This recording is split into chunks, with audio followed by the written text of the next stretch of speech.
everybody. Thank you so much for tuning in. This is the Yak Shak Podcast. We're your hosts, Alan and Jessica. We're going to be discussing some of your favorite topics, but mainly kayaking, a little bit of fishing, plus we're going to have a real good time. Well, let's get to it. Wow, episode 1. Here we are. We made it. We are doing a podcast. This is something that Jessica has probably dreamed about more than I have, but we are excited. And we just wrapped up a day of fishing. We had a blast out there on the water. Let's just jump to that. Let's talk about that. Yeah, and, we can get into all the other very, very, specific things I'm probably sure you want to talk about, I want to talk about, but we just got off the water, it's fresh on our minds, and I caught a couple today, and we tried some new stuff, so I think we really wanted to focus on this episode, the evolution of our fishing and how we've really changed a lot of our tactics and how we go about it. Sounds good, yeah. So today we went fishing, and we went to a private lake that we are members of. Spot doesn't matter.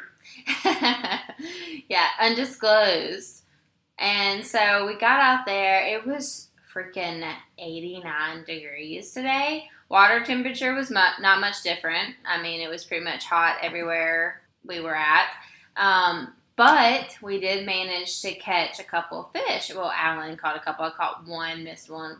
And the drama of the day is Jessica almost had 2 fish today. Yes. But just the one. The one that you always remember the ones that you lose. I watched it all happen, folks. So, a lot of these stories, you guys got to come by the store. You got to come by the shack and see us in Pelham. The store has been open for a year and a half, and we have had so much fun meeting everybody, talking about fishing, helping people fish, helping people kayak, helping people get dressed to go outside in the sun and have a good time out there. And pretty much everything that we carry in our tackle boxes are things that you can purchase in the store. In fact, if I was to tell you guys what we caught all of our fish on this week, I'm not going to do that because there's one packet left, and selfishly, I want to get it when I get back to the store tomorrow. See, y'all really think that y'all get the scrappings, that we don't fish with, but we always leave everything that we fish with on the hook. So we want to talk about that. What worked, what didn't. I actually caught a 3-pounder today. I think 16.5-inch fish, solid tank, largemouth. And when we fish, I think I guess we should talk about that too. We primarily fish for bass, black bass, largemouth bass, specifically spotted bass if they're out there. Smallmouth bass if we can get on some smallmouth lakes. We love to crappie fish as a couple. We fish all the time. We met. We started dating. We've been together for 3 years. We've been married for 2 months. And I love you so much, baby. Love you too. I love that you love fishing. And I'm glad that we were able to meet and to start fishing together. You fish with your dad. I fish with my dad. And you fish with your mom too. My mom really didn't like to fish, I guess, a lot. But she'd go out there. She loved to camp and be outside with us too and be on the boats. And, my dad and myself and my brother would fish some, but really my dad and myself were the most passionate, I guess, most hardcore, the most dedicated, and that's where I fell in love with it. We started dating, and I told you I have a kayak I fish from. What were your thoughts? I mean, at first I thought I love fishing, so this could work out, but I had never kayaked, and honestly, if you've never kayaked before, you could be a little scared. You could be a little scared of, am I going to fall over? Am I going to be okay if I get too far? Are bass boats going to run over me? I mean, there was a bazillion different questions I had in my head, so I was a little bit intimidated, a little scared, but once I got out there, you tell them. I had not mentioned the Yak Shack. I had not mentioned the idea of a paddle sports store. I think that's a little too intense of a discussion off the rip, especially when we first started dating. I told you that. It's like, hey, I like you. I'm interested in you. Hey, you want to open a business together? So yeah, we didn't get into that quite yet. So you get into my kayak, you go paddle around. You didn't have a fishing rod. You just paddled through Logan Martin Lake blindly. across pretty popular waters. Oh yeah, I crossed the channel. I was hardcore. Like I was. You were gone doing for this. 4 or 5 hours, if I do recall. And your dad and I are kind of just, mucking it up. Kind of, is she coming back?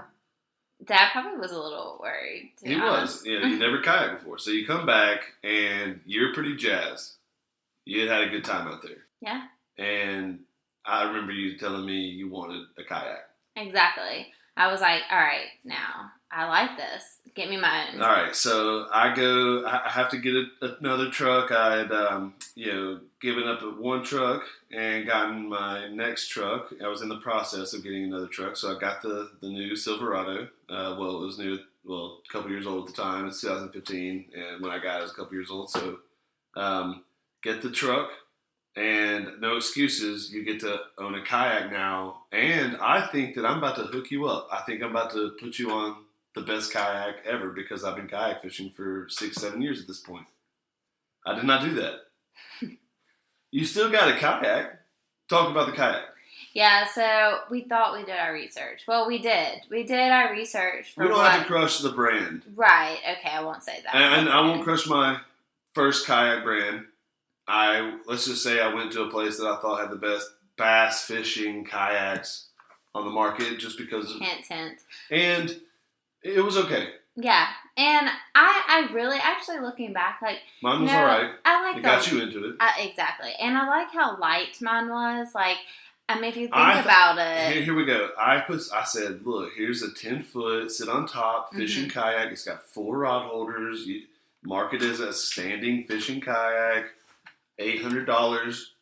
And I think we pull the trigger. You got it. We go out. It's still a little tippy.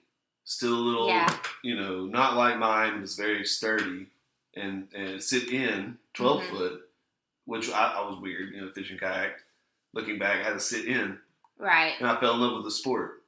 Yeah. But anyways, you get to sit on top 10 foot and lo and behold, we decide, hey, you like it so much. We go out a couple times. I think your third time out in your kayak. Oh, that's when I caught that big spotted bass.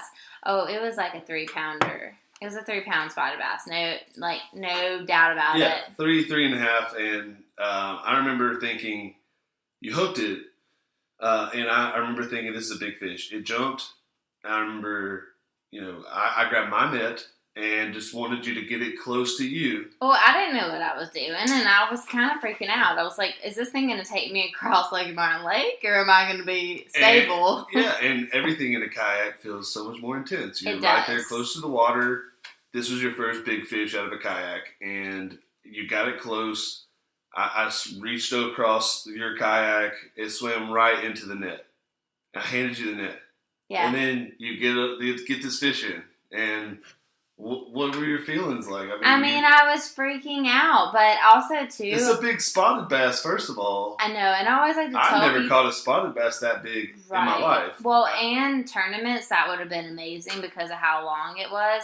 But, that thing was like half my body weight, I felt like, sitting down. At least 20 inches, for sure. But I remember, and we have pictures of it at the shack. You guys can come test us on all this. This is what we're going to talk about. You guys coming back to the store and calling us out post episodes. I will say I was not sure what to do with it, and I really had that was a learning experience, But you did great. You did great. But I really felt that something was missing. Obviously, I needed a better kayak because that one was not as stable. I couldn't stand in it like it had advertised to be.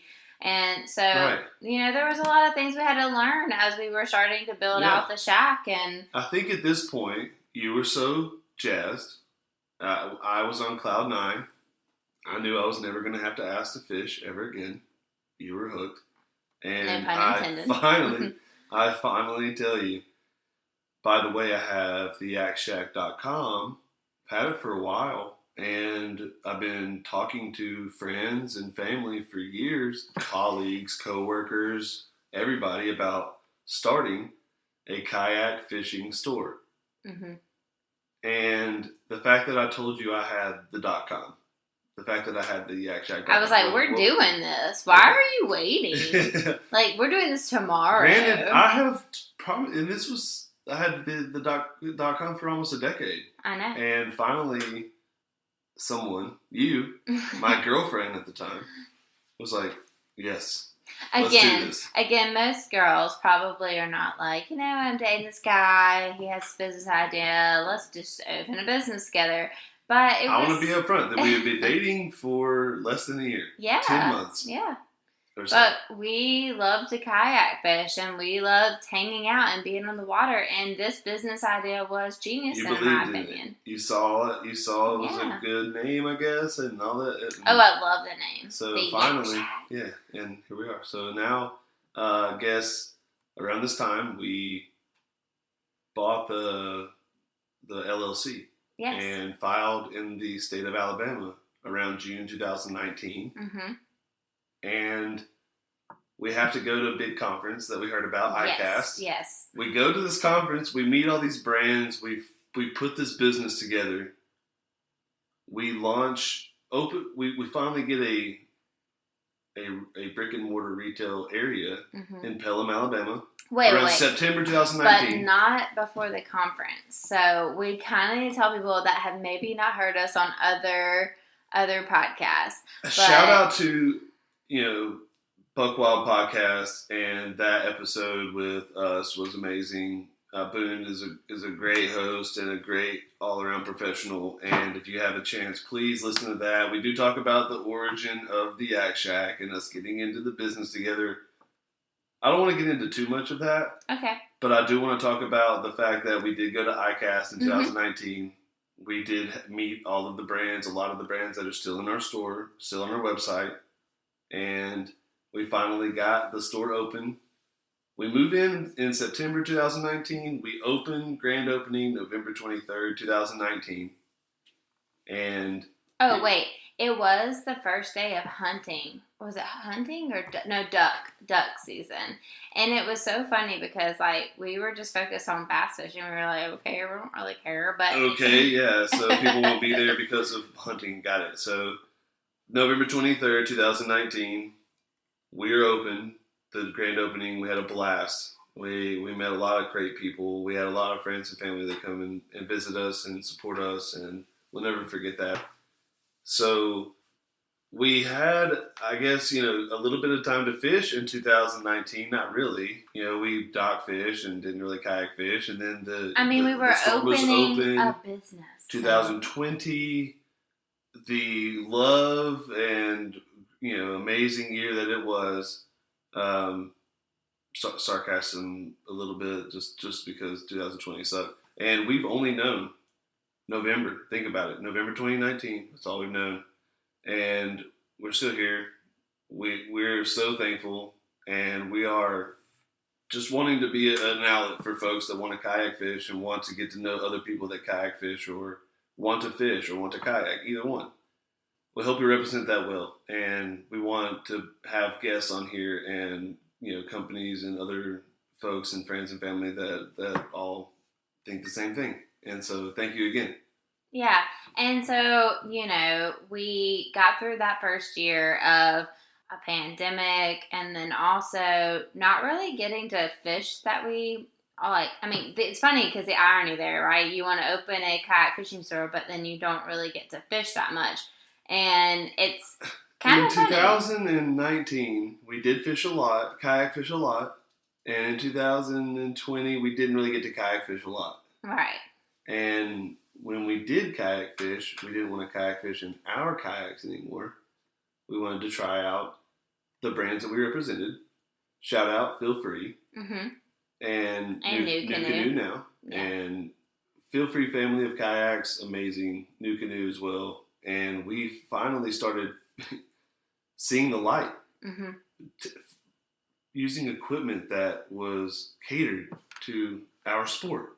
Well, and then also, too, we started adding tackle to the mix. And so we started getting to see, what was new baits and colors and skirts of jigs and things that we had never really, definitely paid as much. outside the box. Yeah. I mean, I've always stuck to my little like key lime pie worm that my dad used to always give me back in the day. He was like, I swear, this is the bait. This is the one that's going to always catch My dad fish. fished worms, and he also fished a lot of flashy spinner baits and spoons and random lures that I really didn't mess with. And then I mess with crankbaits a lot.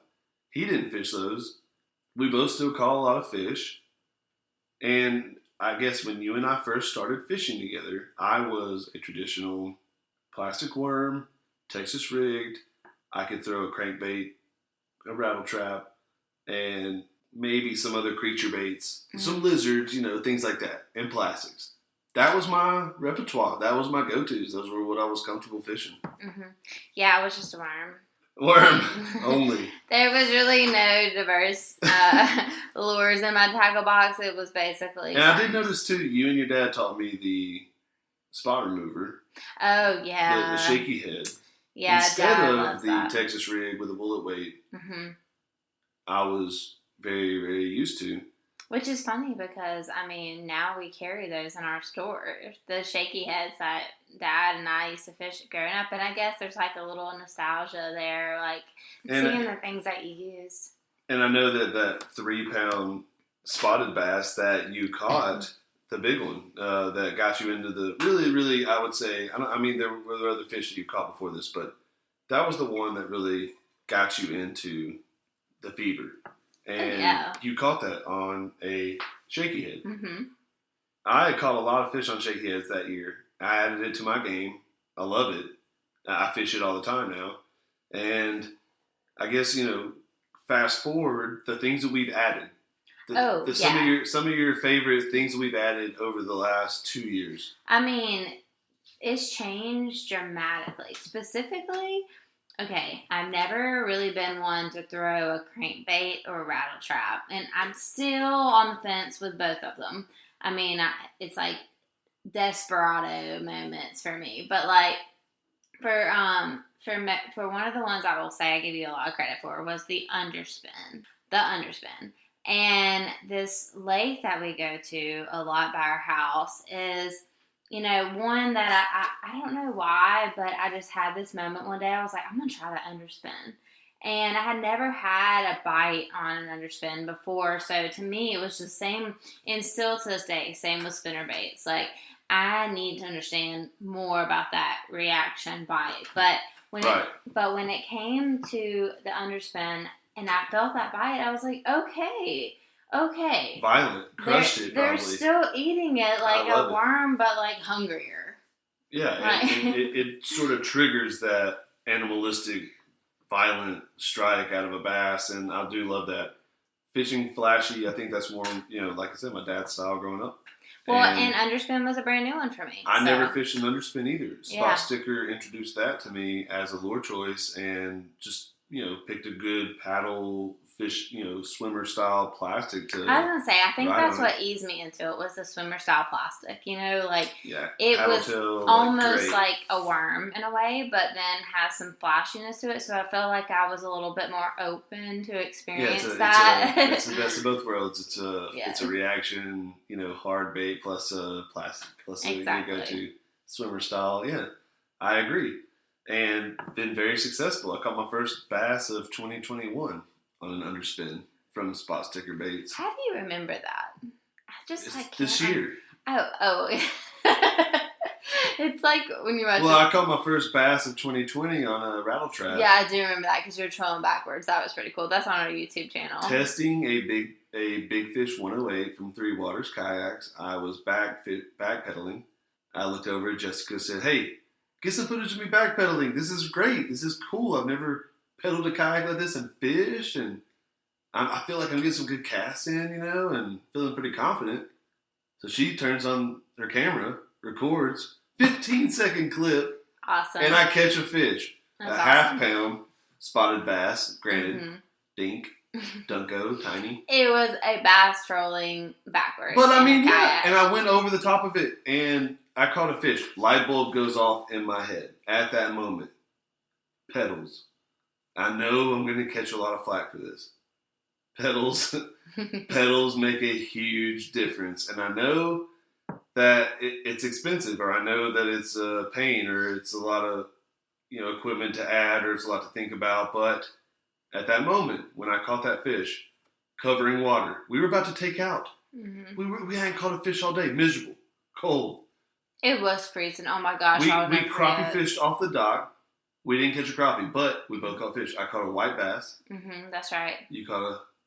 Did I catch something? Oh, I caught a catfish. That's right. Catfish. On my crappie rod. Yeah. I forgot about that. So it was freezing cold. At least it made up for it being literally 20 degrees. You catch a catfish. I catch a white bass. We're like, all right, let's go out and fish. Mm-hmm. Bass fish. In the cold. Yeah. We know the bite's slow. It's MLK weekend. And January 2020. And I catch this freaking spotted bass backpedaling in a Big Fish 108 on a rattle trap, bumping it off the bottom, ripping it. Bam, bam. And it was just such a cool moment. And it was a very Yak Shak moment because we'd only been open for 2 months. And I got to test some product that we were representing. It was just very, very, very special to me. Mm-hmm. Really? Yeah, and also, too, I mean, that was really crazy coincidental for me to be videoing. I mean, it's not like you had a GoPro strapped to your kayak. We didn't know about the GoPros. We didn't know about electronics. We weren't seasoned. It was all like, hey, Jessica, get this video of me as I'm trolling. Yeah, don't drop your iPhone in the water, but please video me. Right, just to show that I'm trolling. It worked. Yeah, it was so crazy coincidental, but really cool. That video is still, I mean, literally. So again, I was fishing something that I hold near and dear to my heart, a rattle trap, a lipless crankbait for those at home that don't want to talk about the rattle trap original. But sometimes you just got to throw the OG. And, I mean, very basic. Chrome, blue back, orange belly. I'm almost certain it's the same color that I used at the Logan Martin tournament. And caught your first rattle trap bass. Yes. I was about to say yes. Except for mine was the miniature version. It was just slightly smaller than the one I used that day. Because I'm one of those people when I fish now, and I don't know if this has changed over the years, but I mean, I really haven't always been like this elaborate, large worm throwing person, but I've always wanted to throw something. We're going to get into that. That's a little teaser for later. I know. We're going to tease it for later. I've always liked things smaller. I'm like, well, maybe they're not so hungry. Maybe they just want a snack. A snack. Yeah, and I just want to be a snack. Yeah, so throw the snack, and you catch any fish snacking. I want to catch a fish on meal time. I want to catch the bass that's like ready for dinner. Actually hasn't eaten all day. Starving. Well, but see, I want to find a group of them snacking. So I think that bass, just like any other fish, they're finicky. They're really, really like, kind of complicated. And today we caught some. So let me. I was gonna say that. So we've talked about all this stuff, right? Like how we got started, how we didn't get to fish for like basically a year. We fished a little in 2020. I caught one. So let's just talk about then how 2020 was for fishing. What did we try different in 2020? Okay, 2020 we added the underspin. I added the swim jig.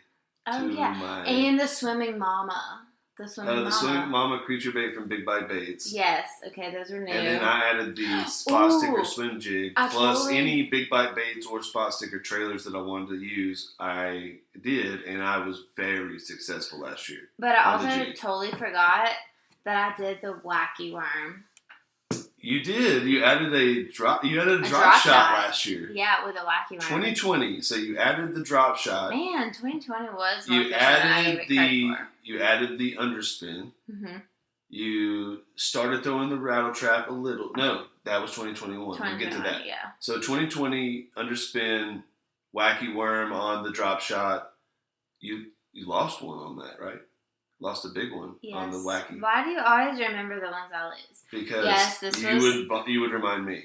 This was on Lay Lake, and it was just sitting there. And all of a sudden, I'll say it. We launched Paradise Point that day. Yeah, but we went pretty far away from the launch point. And was this the day it rained on us? Because we went back again, I think. But it rained on pre-fish day. Pre-fish day. Okay, so this was like the tournament day, maybe? Yeah. Okay, really? Okay, yeah. I can't remember anything.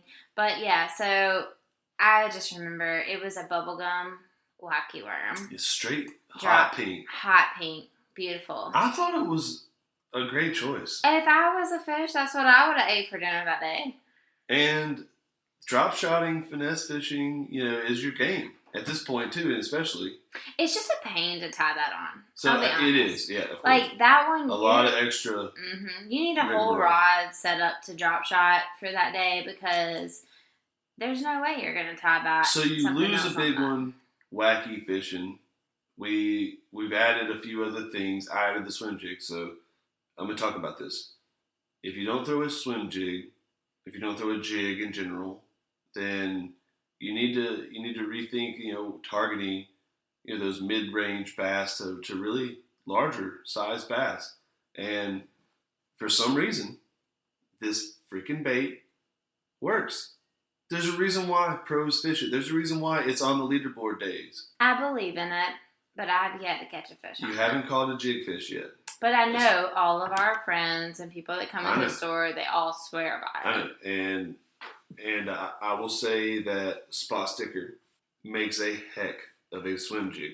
Lately, if you want to throw a smaller trailer, I recommend, maybe trimming the skirt back a little. I was looking at you kind of like, are you going to give away your secret? It's a little, I think this is common knowledge. If you jig fish, and so yes, I will get into some secrets. I will get into some tactics. I will get into some best really practice. Good. And I think that if you throw a smaller trailer, smaller profile bait, and you want to target, just getting a bite, getting a smaller bite, or any bite, then you do want to trim it back a little bit. If you want that bigger plume, bigger, volume, bigger size presentation, don't trim nothing. And target the Bessies. I love that tactic too. I do that all the time.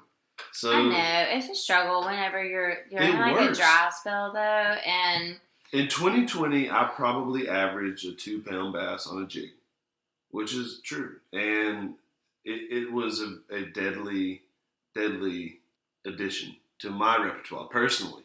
I use it as a search bait. I use it as a go find something around the area kind of bait, but I also added braid, which I think, I fished probably monofilament. Looking back, I bought some Stren, some Trilene, 10-pound, 8-pound, 12-pound. I didn't really know growing up. I probably didn't pay attention to that. I don't know if it was monofilament. I'm thinking it was, probably, looking back. And now, I fish braid.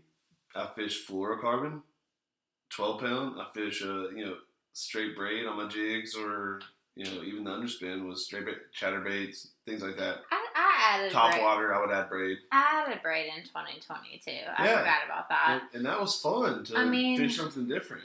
I added the jig too, but I just haven't caught the jig fish, so my confidence is really low on that one. Well, and I've never caught a spinnerbait bass as of this episode. I haven't caught a spinnerbait bass, and I'm sure I will. The underspin kind of counts, not really. That's what I was thinking. I mean, it kind of is a little. It's a different presentation. The regular traditional spinnerbait has the spinning blades above the body of the fish, kind of looking, lure, and then the underspin is the spinning blade is underneath the lure. So it's kind of the same, but it's kind of not. Right. So let's talk about how we are now in 2021. 2021, I am trying to finesse fish and add the Ned rig. Let's talk about I'm sorry, can you repeat that? Your microphone was too low. Finesse fish. I added a Ned rig to the attack, and it has been pretty deadly. Not gonna lie. You mean to tell me my whole life I lived fishing with a worm, and you just went backwards to a worm? It's more of, I fished with the worm. I fished with I'll say cotton candy U-tail worm, maybe 6-inch worm, something like that, Texas rig with a bullet weight. Growing up, that was my extra wide gap or maybe a offset shank, like a worm hook. That was my style, and I caught a lot of bass. Mm-hmm. I loved it. Now, I caught a pretty big one on a lizard that way too in Arkansas. But now, the Ned rig, with it being a smaller worm, smaller hook, exposed hook. But let's talk about how you got to the Ned rig, because this was not one of those moments where you're just like, oops, I'm going to switch to a Ned rig. You did decide to throw the Ned rig first. Thank you. It was successful. You were catching fish. I know that you're opening yourself up to any fish, any size fish. But that's sometimes fun to me. I literally got a gar on a Ned rig. That was crazy. A spotted gar. It was nuts, but and it is a smaller profile. So I've even had a warmouth and a bluegill and all that this year on this Ned rig. But I've caught a drum on a Ned rig. See, weird. But that's so fun because you kind of never know. You don't know what you're going to catch, right? But you're probably going to catch a bass. Mm-hmm. It could be any size bass. It could be a big bass because I lost. Like you said, we always remember the ones we lose. Mm-hmm. I lost a huge one on a Ned rig. At the end of tournament day, line's out at 2:30, 2 o'clock, I hook a big largemouth. This fish is pretty much given up and is penduluming to me in the water. And for some reason, it was horizontal, fighting, and then it just kind of goes vertical underwater, and the Ned rig comes out. So I am heartbroken still. 5 pound plus bass. That is the problem about Ned rigs, though, because the hook is so small. So, if you don't have it in there good, even if they go the opposite direction. It was in there, I don't know, I replay it in my mind, but, I've caught a lot of fish. I caught a lot of bass on the Ned rig this year. Mm-hmm. I think 14 and a half or something, and tournament day and 12 and a half. And so, not anything too crazy. But then I lost a 20-plus incher, I think, 18, 19, definitely 20-inch bass at the end of tournament day. Oh, well, I did the same thing that same tournament. But what happened to me is I let that hook get open. Yeah, and it's a little flimsy of a hook. That frustrated me so bad. That's the one thing I've had to realize is you really have to check your lure. Make sure that your lure is still on there good. Make sure your hook has the knot tied well. Make sure the hook's not exposed, open to the point where it's not going to actually give when that hook set is happening. And if you rebend a Ned rig hook in multiple times, eventually it's weakened to the point where it will snap off. Yeah. And I did that. And so I started realizing, these wiry, thinner hook, even the display, even the presentation is great. But it is a flimsier, weaker hook. Okay, so we added the Ned rig this year. Great addition, has its pros and cons. Let's talk about what else. Well, today, can we talk about what you basically made me use, but it worked. I was like, let's look at the Ned rig.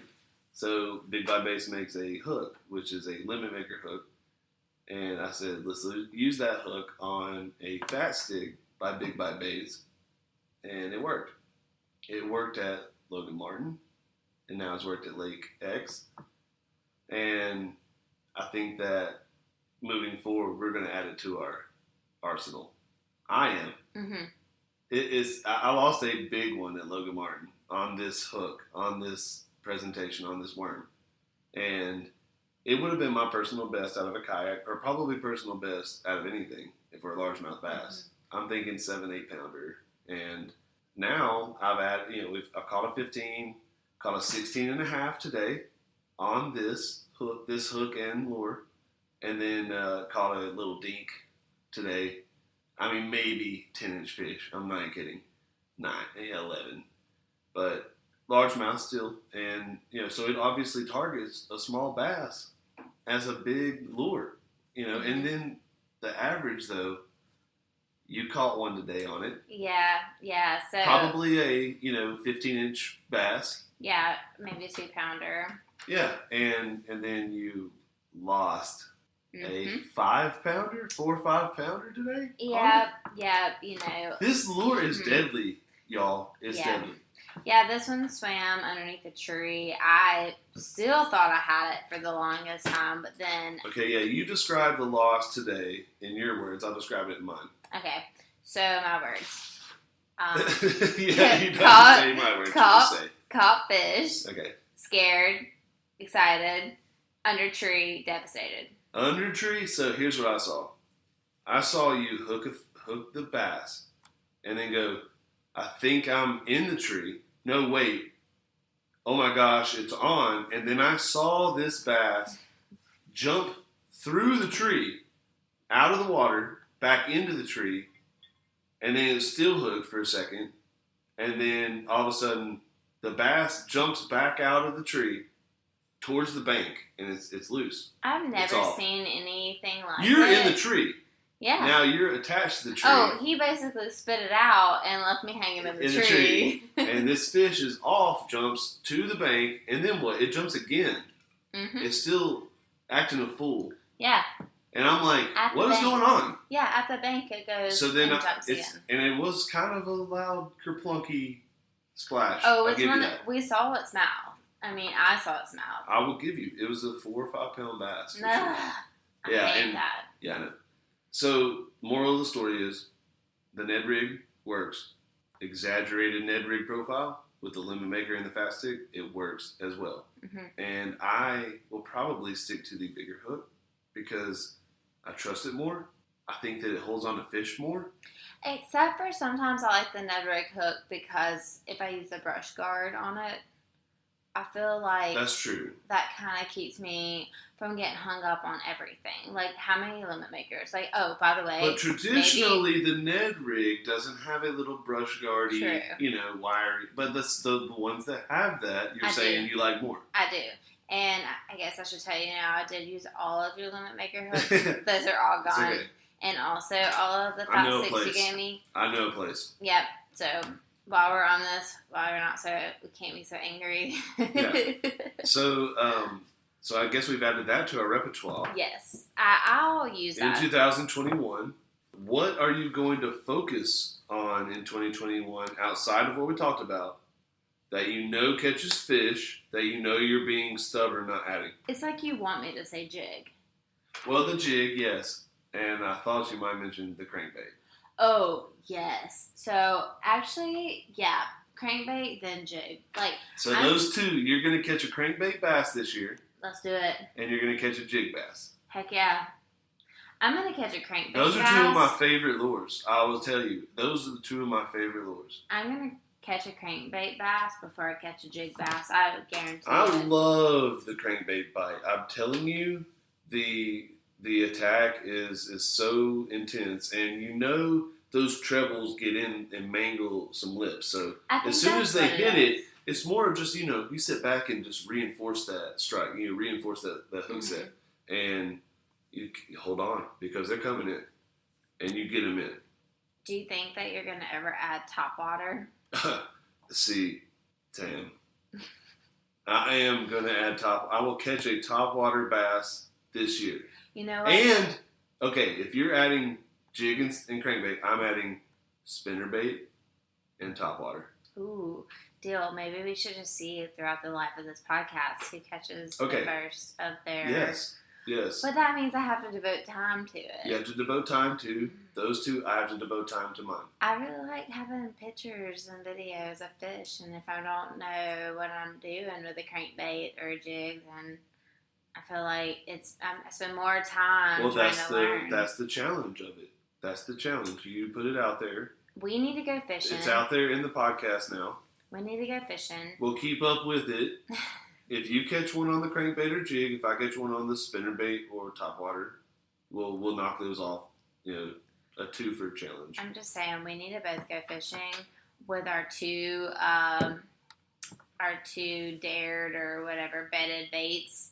And challenges on our rods, and that's it. No, if we go fish, and I happen to throw a spinnerbait that day and catch one on the spinnerbait, then it counts towards. But you're saying I should be confident in the crankbait, then why would you not just go out there with the rod and reel combo setup for those two lures If I you're supposed wanted to to go catch fish out, on? if I wanted to go out and catch fish, I would throw a crankbait and a jig.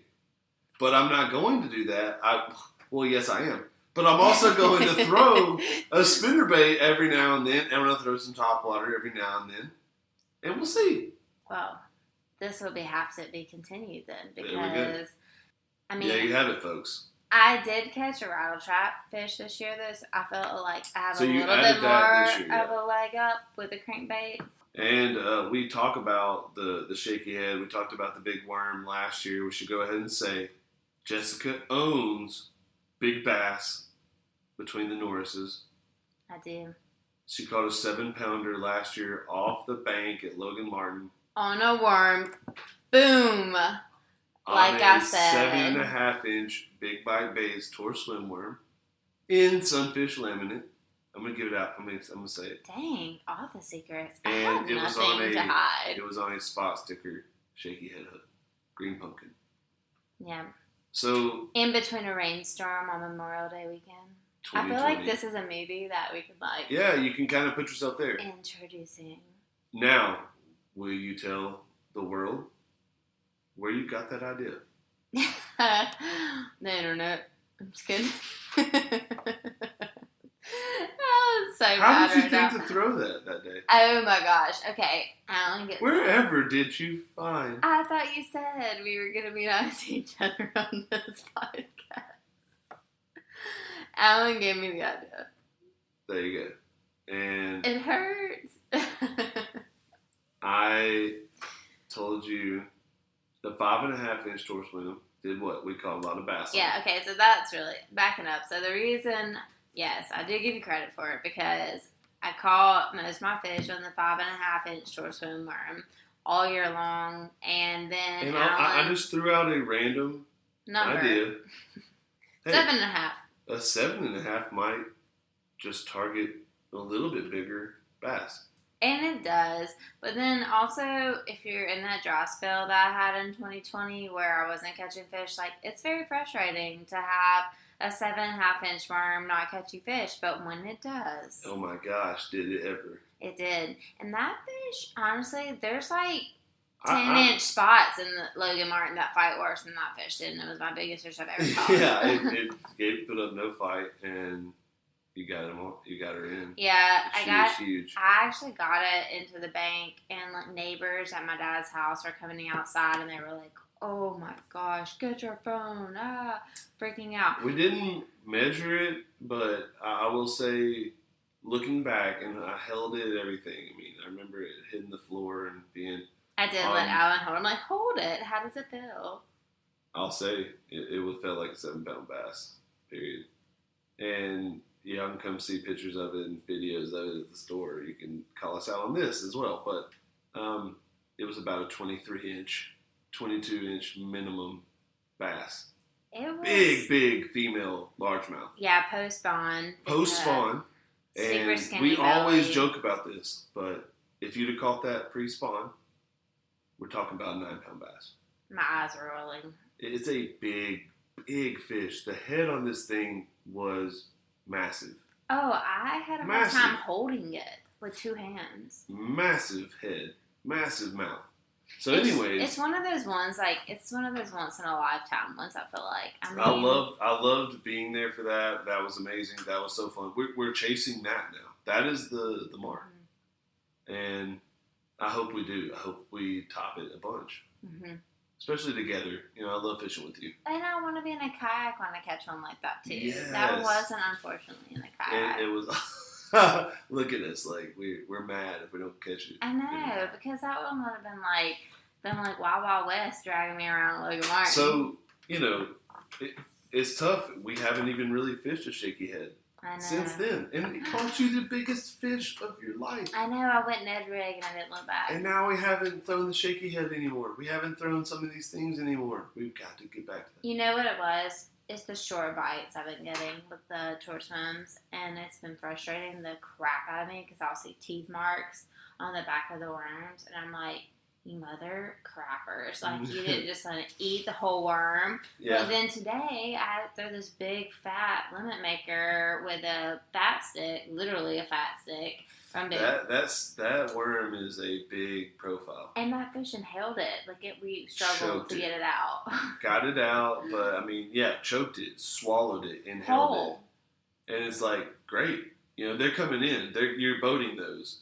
And when a fish is excited about your bait out there, and we're getting, you know, just absolute, you know, aggressive strikes and caught some big fish.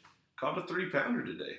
Caught a 16.5-inch largemouth. That was a good fish. And you were in a great spot too. I was being stubborn. Same deal. Inside the mouth, you know, up in the top of the mouth, like mouth, deep in there. And you could tell excited about it. You gotta love that. I love that. And so I am excited about adding a few more baits, a few more companies, a few more brands this year. And we'll continue to challenge ourselves, to continue to add things to our arsenal, our skill set. Maybe when we're in ICAST, we can bring our podcast equipment while we're down there and record a show, like, after we've met some new companies. Absolutely. That would be really cool, I feel like, to tell people, like, we just saw this. Remember that animated lure that we saw, like, a couple years ago? Oh, yeah. That was wild. I mean, I don't know if that would be tournament legal. I mean, right? I mean, artificial, I think it definitely would be, by the way. But throwing different swim baits, you know, I've definitely been throwing those for a while. Caught some great fish in 2020 on some swim baits, and I'll probably, you know, still focus on those a lot this year. But the spinnerbait, the top water action, and I probably will add the drop shot. I probably will add something even more finessey. Yeah, that would be cool. Okay, but Carolina rig. But you have the two that you're challenged with. So yeah, I do. Should we maybe wrap this up then? And we're gonna go into more episodes about today. Things. We wanted you guys to get an idea of who we are, right? Yeah. How we fish. How we progress. How we got here. How we progressed over the last 30 We've added years. A lot of things, and we, by the way, we are as amateur as it gets. Do not think that we are professional fishermen and women. I'm a professional. and we love fishing, and as anglers, as just kayak fishing enthusiasts and hobbyists, and, you know, really just nuts about it. We are passionate about that. We feel like we want to open the discussion. We want people to talk about kayak fishing. We want people to talk about their current tactics and their future tactics and what they're going to be trying out and what they've been adding that's been working lately. And exactly. I think that this podcast is dedicated to kayak fishing enthusiasts that want to learn from each other, and we aim to continue to put some stuff out there that hopefully teaches some people some things. Yeah, and stay tuned to see if Alan gets his topwater or spinnerbait fish, or if I get my crankbait and what did I say? Jig. Oh, jig fish. I already forgot because it's like not in my tack box really. Yeah. Well, thank you guys so much for tuning in. We will be out there and creating more and more episodes. We're going to have guests. We're going to have a lot more focused episodes, content, and I just look forward to 2021. I hope everybody has an amazing year. Thank you guys so much. See y'all soon.